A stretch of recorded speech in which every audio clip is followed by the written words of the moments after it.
Next हमारे पास static variable की implementation है। Static variable just like local variable, ऐसे वेरिएबल होते हैं जो कि लोकल वेरिएबल की तरह होते हैं, लेकिन जो उनकी लाइफ टाइम होता है वो एग्जिस्ट करता है जस्ट लाइक ग्लोबल वेरिएबल। क्या मतलब हुआ इसका कि इसकी फंक्शनिंग जो है लोकल वेरिएबल की तरह होगी, लेकिन इसकी जो लाइफ है वो ग्लोबल वेरिएबल की तरह होती है। जो ग्लोबल वेरिएबल होते हैं वो उस वक्त तक रहते हैं मेमोरी के अंदर जब तक आपका प्रोग्राम रनिंग में है। तो इसका मतलब ये हुआ कि जो स्टैटिक वेरिएबल हैं इनकी लाइफ भी ग्लोबल वेरिएबल की तरह है। तो इसका मतलब जब तक प्रोग्राम रनिंग में है तो इसकी वैल्यू आप यूज कर सकते हैं। ठीक है, तो इसकी वैल्यू एक ही बार आप इनिशियलाइज करते हैं और बार बार आप उसको यूज करते हैं। उसमें इंक्रीमेंट करें या डिक्रीमेंट करें, या आप यूं कह लें कि उसमें जो भी अपडेट आप करना चाहते हैं उसकी वैल्यू को अपडेट कर सकते हैं। और इस वैल्यू को आप जब भी आप यूज करना चाहेंगे तो एक ही बार आपकी इनिशियलाइजेशन होगी और नेक्स्ट वैल्यू दोबारा से उसकी रीयूज होगी। ठीक है, तो इसको हम लिखते कैसे हैं? जब भी आपने स्टैटिक वेरिएबल बनाने हैं तो स्टैटिक वेरिएबल बनाने से पहले मींस कि आपने उसकी टाइप मेंशन करने से पहले एक लफ्ज लिखना है स्टैटिक। स्मॉल लेटर में लफ्ज क्या लिखेंगे? स्टैटिक।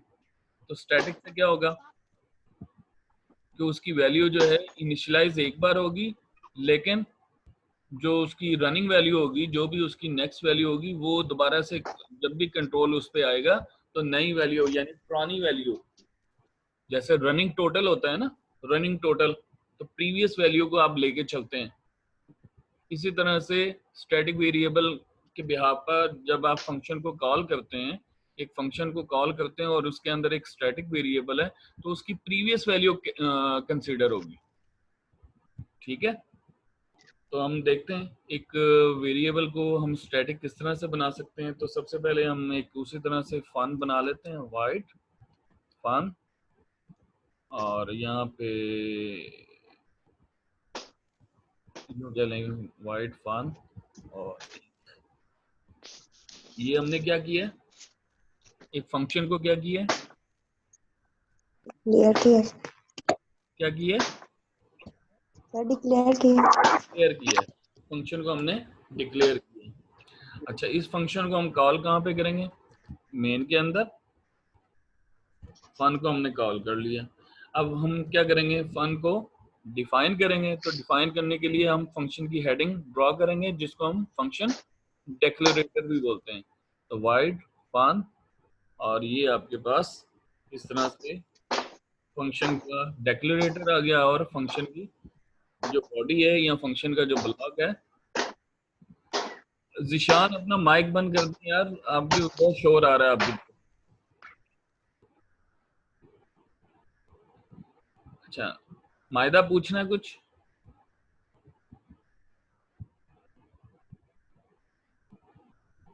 नहीं सर, गलती से हो गया। अच्छा, चले हम एक वेरिएबल डिक्लेयर करते हैं। उस variable declare, static variable declare करना है तो आपने लफ्ज लिखना है स्टैटिक। ठीक है, उसके बाद मैं कहता हूँ उस वेरिएबल की टाइप है और उसकी इनिशियल, उसका नाम है n इज इक्वल टू, मैं उसको असाइन भी कर रहा हूँ जीरो वैल्यू असाइन कर रहा हूँ। तो जब आप जीरो शुरू में आप उसको जीरो वैल्यू असाइन कर रहे हैं तो इसका मतलब फंक्शन जब भी कॉल किया जाए तो वैल्यू कितनी, जो भी वैल्यू होती है, जो भी आपने असाइन की होती है, हर बार इनिशियलाइज उसी से होगा ना। अगर मैं सिंपल इसको इस तरह से करूं, विदाउट स्टैटिक बनाऊं तो यहाँ पे अगर मैं n प्लस प्लस करता हूं और यहाँ पे अगर मैं इसी को यहाँ पे शो भी कर दूं, cout value of n is, हाँ जी, आप क्या समझते हैं क्या शो होगा? एक बार कॉल करेंगे तो क्या शो होगा और दूसरी बार कॉल करते हैं तो क्या शो होगा?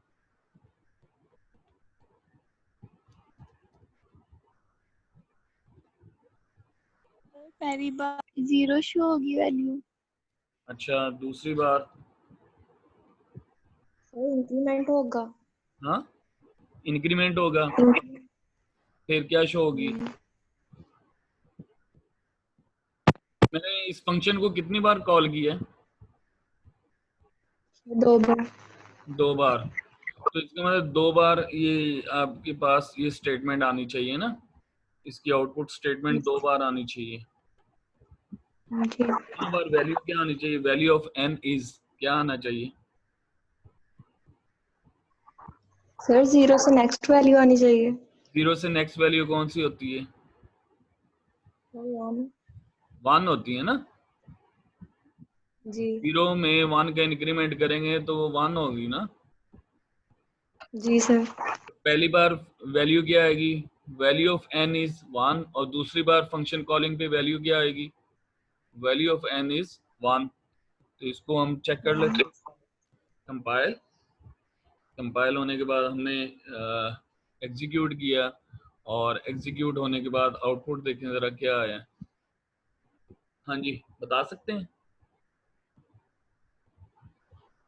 1 आया था दोनों टाइम। दोनों बार 1 आया ना, तो इसका मतलब ये हुआ कि हर बार जब भी आप कंट्रोल को ट्रांसफर करेंगे सिंपल फंक्शन के अंदर, सिंपल वेरिएबल के लिए जब आप एक फंक्शन पे कंट्रोल ट्रांसफर करेंगे तो जितने भी वेरिएबल हैं वो दोबारा से डिक्लेयर होते हैं और उनकी वैल्यू दोबारा से असाइन होती है।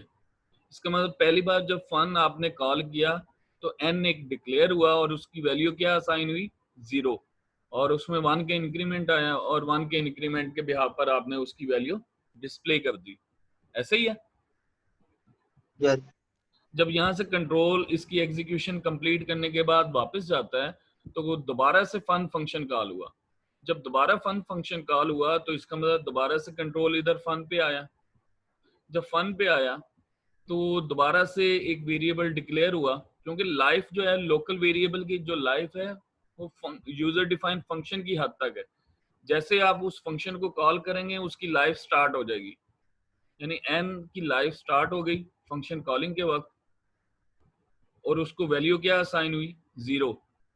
0 असाइन होने के बाद 1 का इंक्रीमेंट हुआ, वो 1 शो हो गया। ठीक है ना। तो दोनों बार आंसर आपके पास क्या आया? 1 आया। तो अब अगर आप इस बार देखें कि मैं इस इंट से पहले एक लफ्ज लिख रहा हूँ स्टैटिक, अब आउटपुट क्या आना चाहिए बता सकते हैं? अब भी 1 1 आना चाहिए। सिर्फ एक लफ्ज मैंने लिखा है स्टैटिक। लोकल वेरिएबल डिक्लेयर करने से पहले मैंने लफ्ज लिखा है स्टैटिक, तो वो वेरिएबल कौन सा कहलाएगा? Static variable. इससे क्या होगा कि प्रीवियस 0 आएगा। क्या कौन बोला था? फिर मैं बोला था। हाँ जी बोले हाफिज साहब। फिर मैंने कहा 0 1 आएगा। अब इसकी पहली और वैल्यू आएगी 1 और दूसरी बार वैल्यू आएगी 2। देखते हैं। कंपाइल हो गया, कंपाइल होने के बाद एग्जीक्यूट, आउटपुट देखें। Value of n is 1, value of n is 2। क्यों? 1 2 हमने सर एक पहले इंक्रीमेंट हुआ और बाद में स्टैटिक वैल्यू के अंदर वो वैल्यू स्टोर होगी और अगली बार वो 2 होगी। यानी अगली बार कॉलिंग में n इजिकल टू 0 नहीं हुआ। गौर करें कि अगली बार कॉलिंग में n इजिकल टू 0 नहीं हुआ। यस इसमें मैंने आपको डेफिनेशन में ये बताया था कि static variable just like local variable, static variable just like local variable. जब आप लोकल वेरिएबल कहते हैं तो इसका लाइफ जो है वो फंक्शन की हद तक है, ऐसे ही है ना, उस लोकल फंक्शन की हद तक है जिसमें इसको डिक्लेयर किया है या इसको डिफाइन किया है। लेकिन जब आप स्टैटिक की बात करते हैं इसके साथ मैंने ये भी बताया था कि इसकी जो लाइफ है ना, लाइफ ग्लोबल वेरिएबल की तरह है। यानी टाइप जो है लोकल वेरिएबल है लेकिन जो लाइफ है इसकी ग्लोबल वेरिएबल है। तो ग्लोबल वेरिएबल की value throughout the program आप सेम रहती है। मींस प्रीवियस वैल्यू आपने जो प्लेस कर दी है वैल्यू वही वैल्यू रहेगी नेक्स्ट, आप इसको जब लोकल वेरिएबल के तौर पर यूज करेंगे तो इसकी वैल्यू प्रीवियस वैल्यू काउंट होगी, जो लास्ट टाइम वैल्यू थी वो काउंट होगी। ठीक है, ओके सर। ये इसी तरह से जैसे आप क्लास में नंबर ऑफ स्टूडेंट्स होते हैं, नंबर ऑफ स्टूडेंट होते हैं, जस्ट लाइक आपकी क्लास में अगर 50 स्टूडेंट है, अगर उनके रोल नंबर सीक्वेंस में आप अरेंज करना चाहें तो सीक्वेंस नंबर आप असाइन कर सकते हैं। अगर कोई नया बंदा आता है, नया स्टूडेंट आता है, तो उसको रोल नंबर कौन सा मिलना चाहिए? 50, आप ऑलरेडी रोल नंबर आपके पास है, तो नेक्स्ट रोल नंबर उसको कौन सा मिलना सर चाहिए? 51 मिलेगा। 51 51। मिलना चाहिए। तो उसके लिए आप उस किस्म की प्रोग्रामिंग के लिए आप स्टैटिक वेरिएबल यूज कर सकते हैं। Clear? Okay sir, clear sir. यहाँ पे हमने जब पहले आउटपुट देखा था तो आउटपुट में हमारे पास अंडरस्टैंडिंग ये हुई थी कि n की वैल्यू हर बार 0 हो रही है, लेकिन जैसे ही हमने स्टैटिक लिखा तो स्टैटिक से क्या हुआ, प्रीवियस जो वैल्यू थी वो पिक हुई। इससे हमने ऊपर बात लिखी है, just like local variable but lifetime exist as global variable, ये हमारी बात ट्रू हो जाती है कि लोकल वेरिएबल की तरह हम यूज कर रहे हैं, लेकिन उसकी जो वैल्यू है वो ग्लोबल वेरिएबल की तरह यूज कर रहे हैं। ठीक है, clear? Yes sir. Yes sir. और किसी का क्वेश्चन कोई?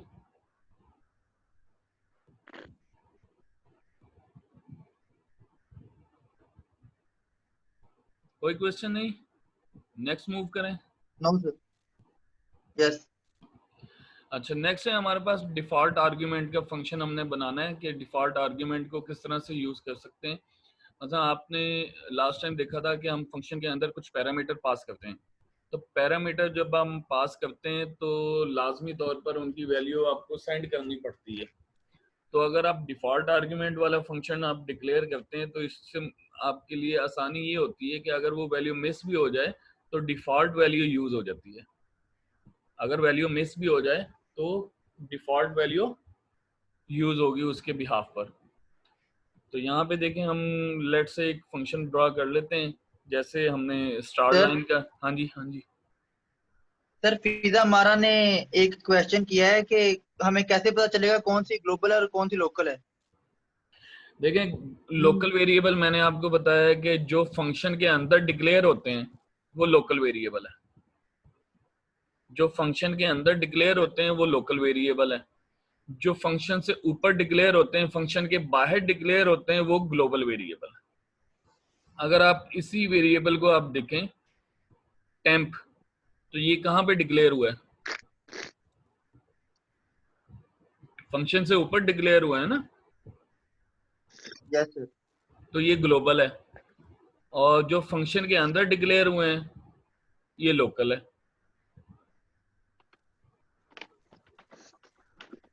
ठीक है, यस सर। हाँ जी, हमारा क्लियर? पिज्जा हमारा। अच्छा जी। Yes sir. अच्छा, अब ये है कि अब हमने डिफॉल्ट आर्गुमेंट के हवाले से एक फंक्शन बना रहे थे, तो जिसमें हम कोई भी डिफॉल्ट वैल्यू सेंड कर सकते हैं, जस्ट लाइक जैसे हमने स्टार लाइन का एक फंक्शन बनाया था। स्टार लाइन याद है आपको? स्टार लाइन या करैक्टर प्रिंट, इस तरह से हमने एक फंक्शन बनाया था।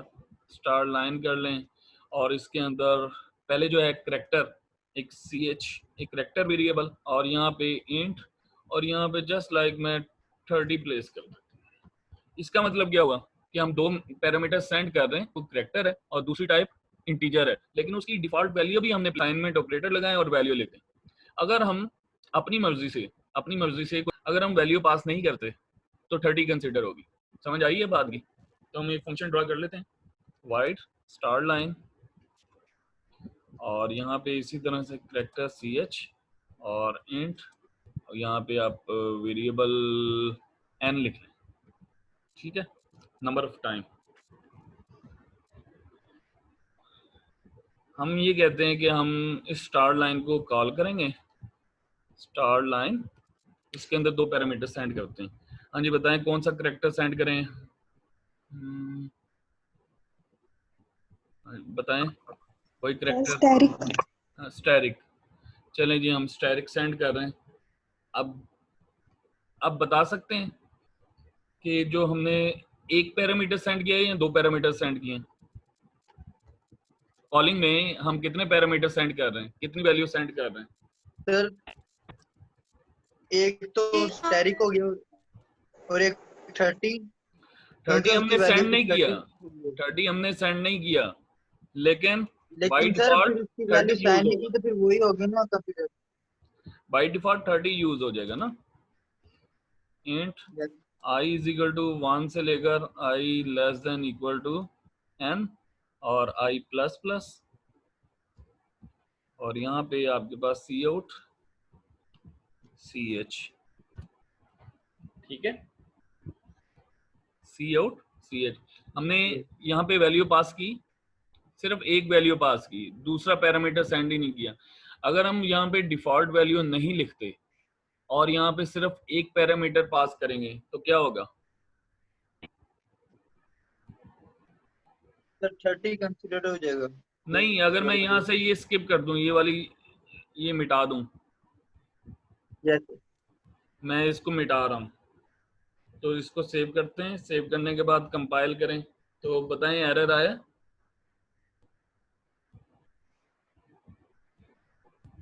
यस सर आपके सामने एरर है ना? यहाँ पे देखें क्या लिखा हुआ है एरर में, too few argument to function. एक हमने करेक्टर भेजना था, एक इंट भेजना था, ऐसे ही ना। अगर हम डिफॉल्ट वैल्यू असाइन करते हैं यहाँ पे, जैसे मैंने यहाँ पे लिखा था 30, अब उसको सेव करके कंपाइल करते हैं तो क्या अब एरर आया? No sir. इसका मतलब ये है कि यहाँ पे जो मिसिंग है, मिसिंग आर्गुमेंट है, वो लास्ट आर्गुमेंट है और उसकी वैल्यू 30 कंसीडर होगी। n में कॉपी क्या होगी? 30 वैल्यू कॉपी हो जाएगी n में। तो इसका मतलब स्टैरिक 30 टाइम प्रिंट होगा, 30 टाइम स्टैरिक प्रिंट होगा और उसके बाद न्यू लाइन पे वेलकम टू बायोइन्फॉर्मेटिक्स डिस्प्ले होगा। इसको चेक करते हैं।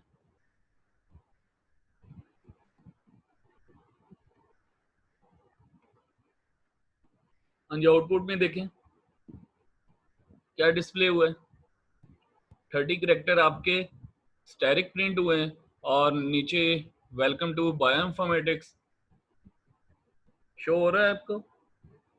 Yes sir. बाकी लोगों को नजर आ रहा है? कोई क्वेश्चन? यस यहाँ पे सर। यहाँ पे देखें, हमने अगर डिफॉल्ट वैल्यू नहीं लिखी तो फौरन उसने एरर जनरेट किया कि आप एक पैरामीटर सेंड कर रहे हैं। जब हम डिफॉल्ट वैल्यू लिखते हैं तो अगर उस पैरामीटर को आप सेंड नहीं करते तो बाय डिफॉल्ट उसकी वैल्यू 30 पिक हो जाएगी। अगर मैं यहाँ पे इसी तरह से स्टार लाइन को कॉल करता हूँ और दोनों वैल्यू सेंड करना चाहता हूँ, लाइक मैं स्टैरिक ही सेंड कर देता हूँ, साथ में मैं कहता हूँ जी 20 दे देता हूँ या 50 कह देता हूँ, 50 कर दें। आप देखें अब क्या कंसीडर होगा? वेलकम टू बायोइन्फॉर्मेटिक्स से नीचे स्टैरिक कितने बार आएगा? 50 आएगी। 50 बार, 50 टाइम। तो आउटपुट में देखें अब 30 कंसीडर नहीं होगा, 50 कंसीडर हो रहा है क्योंकि आपने वैल्यू मेंशन की है। ठीक है, वैल्यू अब आपने मेंशन कर दी है। क्लियर? Clear sir. यानी डिफॉल्ट आर्गुमेंट का मतलब कि आप बाय डिफॉल्ट वैल्यू असाइन कर रहे हैं उसको। ठीक है, नेक्स्ट हमारे पास है इनलाइन फंक्शन। इनलाइन फंक्शन मैंने आपको बताया था ये मेन के ऊपर लिखे जाते हैं और ये स्पीड को बढ़ाने के लिए यूज किए जाते हैं या मेमोरी एक्सक्यूज मी जी जी सर, वेलकम टू बायोइन्फॉर्मेटिक्स के ऊपर भी स्टैरिक शो हो रहा है, वो कितनी बार हो रहा है? वो 30 टाइम, क्योंकि हमने उसमें क्या किया था, हमने वैल्यू पैरामीटर पास नहीं किया, उसकी वैल्यू पास नहीं की। अब इसमें देखें ना, इसमें वैल्यू सिर्फ करैक्टर हमने पास किया है, पहला पैरामीटर जी पास सर। किया है, दूसरा हमने पास ही नहीं किया। तो दूसरा कहाँ से पिक होगा? डिफॉल्ट वैल्यू से। यानी ये करैक्टर जो स्टैटिक है ये CH में कॉपी हो गया, और यहाँ पे दूसरा करैक्टर नहीं है, दूसरा वैल्यू नहीं है, तो ये वैल्यू यहाँ से पिक होकर जहाँ पे डिक्लेयर किया है वहाँ पे डिफॉल्ट वैल्यू जो भी आपने मेंशन की होगी वो कॉपी होगी n के अंदर। ठीक है? हाँ जी, क्वेश्चन है किसी का? और नो सर। बाकी लोग?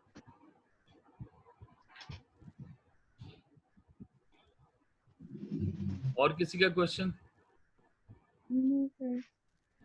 अच्छा, इनलाइन फंक्शन के बारे में मैंने आपसे ये बात की थी कि इनलाइन फंक्शन जो है, एक तो स्पीड को बढ़ाने के लिए, और दूसरी बात ये है कि इनलाइन फंक्शन उसी वक्त यूज होते हैं जब आप उसको मेन के ऊपर आप मेंशन करते हैं और लफ्ज इनलाइन लिखते हैं, और इसमें जो नंबर ऑफ स्टेटमेंट होती हैं वो बहुत ही कम होती हैं, मतलब 1 या 2 स्टेटमेंट के ऊपर बहुत शॉर्ट फंक्शन के लिए आप इनलाइन फंक्शन बनाते हैं।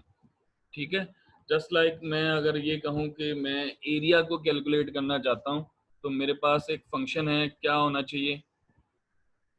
रिटर्न टाइप में लिखूंगा इंट और एरिया, और यहाँ पे मैं ये कहता हूँ जी इंट। अब मैंने कहा है ऊपर डिक्लेयर करना है, ऊपर डिफाइन करना है, मेन के ऊपर डिफाइन करना है, तो मैं ये यहाँ पे L और W कह देता हूँ। ठीक है? तो यहाँ पे रिटर्न L क्रॉस W, तो क्या हम रिटर्न कर रहे हैं? एरिया हम रिटर्न कर रहे हैं, और कहाँ पे हम लिख रहे हैं? मेन के ऊपर। और आपने क्या करना है, जहाँ पे आपने इंट लिखा है उसकी रिटर्न टाइप लिखी है, उससे पहले आपने एक लफ्ज लिखना है इनलाइन, इनलाइन लिख के स्पेस दे दें। अब मेन के अंदर आप वैल्यू पास कर दें, यूजर से वैल्यू ले लें, इंट लेंथ विड्थ, और उसके बाद cout enter length of rectangle. तो इस तरह से हम सीन कर लेते हैं जल्दी से, टाइम हमारे पास जितना है। लेंथ, इसी तरह cout enter width of rectangle,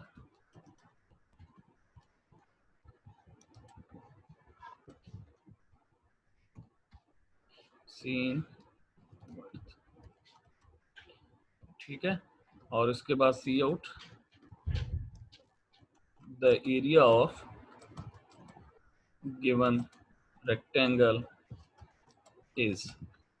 अब यहाँ पे मैं इस फंक्शन को कॉल कर लेता हूँ एरिया, और यहाँ पे लेंथ मल्टीप्लाई कॉमा विड्थ। अब इसको डिस्प्ले करने के बाद, यानी जब हम इस फंक्शन को कॉल करेंगे तो 2 वैल्यू पास होंगी, एक लेंथ और एक विड्थ जो हमने यूजर से ली है, और L और W में कॉपी होगी, और रिटर्न क्या होगा? इनका प्रोडक्ट। हम इसको सेव करके कंपाइल कर रहे हैं, कंपाइल हो गया, एग्जीक्यूट करते हैं। लेंथ में दे रहा हूँ 5, विड्थ देते हैं जी 6। तो यहाँ पे देखें area of given rectangle is 30। तो क्लियर हुआ कुछ? इनलाइन फंक्शन का पता लगा? Yes sir. Inline function short function को के लिए हम बनाएंगे, और मेन के ऊपर आप डिक्लेयर करेंगे जब छोटी सी कैलकुलेशन इसने परफॉर्म करनी हो।